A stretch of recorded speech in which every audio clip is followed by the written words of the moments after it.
राधे राधे। आइए सुनिए माघ मास 16वें अध्याय की कथा। कार्तिकेय कहने लगा कि हे भगवान, वह राक्षस कौन था और कांचन मालिनी कौन थी? उसने अपना धर्म कैसे दिया और उनका साथ कैसे हुआ? हे ऋषि, अत्रि ऋषि की संतानों के सूर्य यह कथा सुनाकर मेरा कौतूहल दूर कीजिए। तब दत्तात्रेय जी कहने लगे कि हे राजन, इस पुरातन विचित्र इतिहास को सुनो। कांचन मालिनी नाम की एक सुंदर अप्सरा थी जो माघ मास में प्रयाग में स्नान करके कैलाश पर जा रही थी।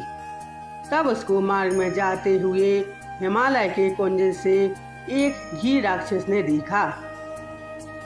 उस सोने जैसे तेज वाली, सुंदर कांति वाली, बड़े बड़े नेत्रों वाली, चंद्रमुखी, सुंदर केश और 3 पयोधर वाली सुंदर अप्सरा को देखकर उस राक्षस ने कहा कि हे सुंदरी कमल नयनी, तुम कौन हो और कहाँ से आ रही हो? तुम्हारे वस्त्र और बेड़ी भीगी हुई क्यों हैं? तुम आकाश मार्ग से कहाँ जाती हो और किस पुण्य के प्रताप से तुम्हारा शरीर ऐसा तेजस्वी और रूप ऐसा मनोहर है?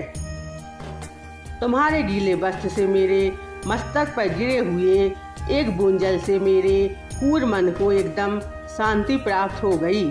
इसका क्या कारण है? तुम बड़ी शीलवंती प्रतीत होती हो, इसका कारण मुझसे कहिए।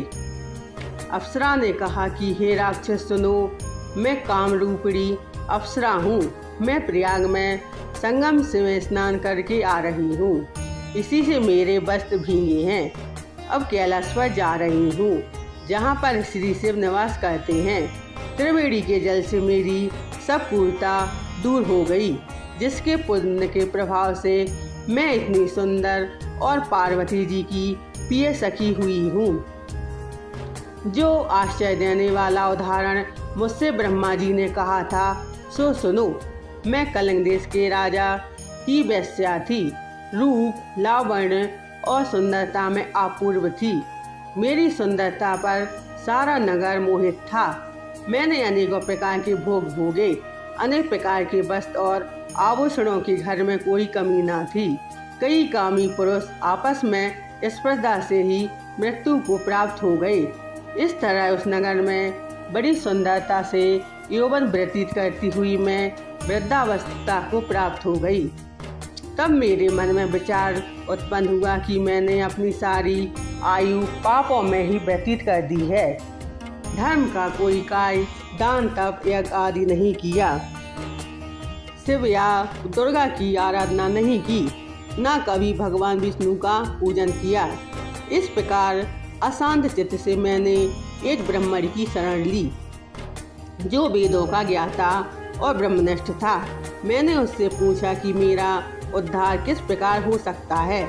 महाराज, साधु सज्जन अच्छे और बुरे सभी पर दया करते हैं, इसलिए मुझे दीन पर भी कृपा करके मुझे कीचड़ में डूबी हुई को पकड़कर उभारिए।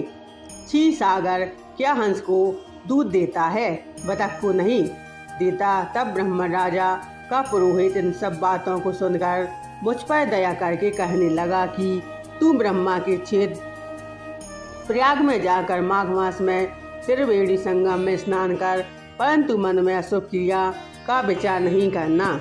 पापों के नाश के लिए महर्षि ने तीर्थ स्थान अधिक और कोई प्रायश्चित नहीं बतलाया। प्रयाग में स्नान से करने से तू अवश्य पवित्र होकर स्वर्ग को जाएगी। हे भावनी, पुराने समय में गौतम ऋषि की स्त्री को देखकर इंद्र ने काम के वशीभूत होकर कपट भेद से उसके भोग किया था, इसलिए ऋषि द्वारा श्राप दिया गया और उसका शरीर अत्यंत लज्जा युक्त हजारों भंगों वाला हो गया।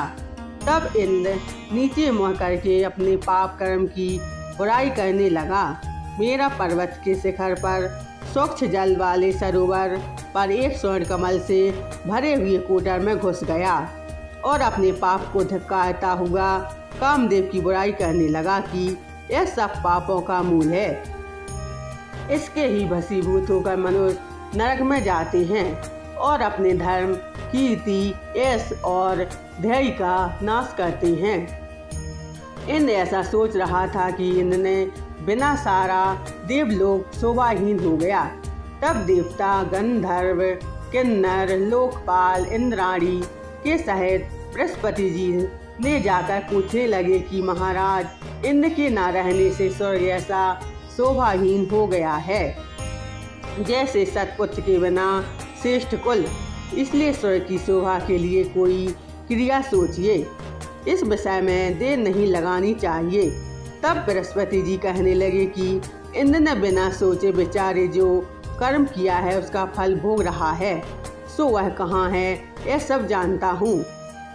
मेरे गुरुजी ने सबको साथ लेकर स्वर्ण कमलों से युक्त बड़े सरोवर में इंद्र को देखा, जिसका मुख मलिन और आंखें बंद थी। तब इंद्र ने बृहस्पति के चरणों को पकड़कर कहा कि इस पाप के उद्धार करके आप मेरी रक्षा कीजिए। तब बृहस्पति जी ने इंद्र से कहा कि प्रयाग में स्नान करने से तुम पाप मुक्त हो जाओगे। तब इंद्र साहब ने प्रयाग में जाकर संगम में स्नान किया और त्रिवेणी स्नान से इंद्र पाप मुक्त हो गया। तब बृहस्पति ने इंद्र को वरदान दिया कि तुम्हारे शरीर में जितने भग हैं सब नित हो जाएं। सब इंद्र ब्रह्मण के वर से हजारों नेत्रों से ऐसा सुशोभित हुआ जैसे मान सरोवर में कमल शोभायमान होता है।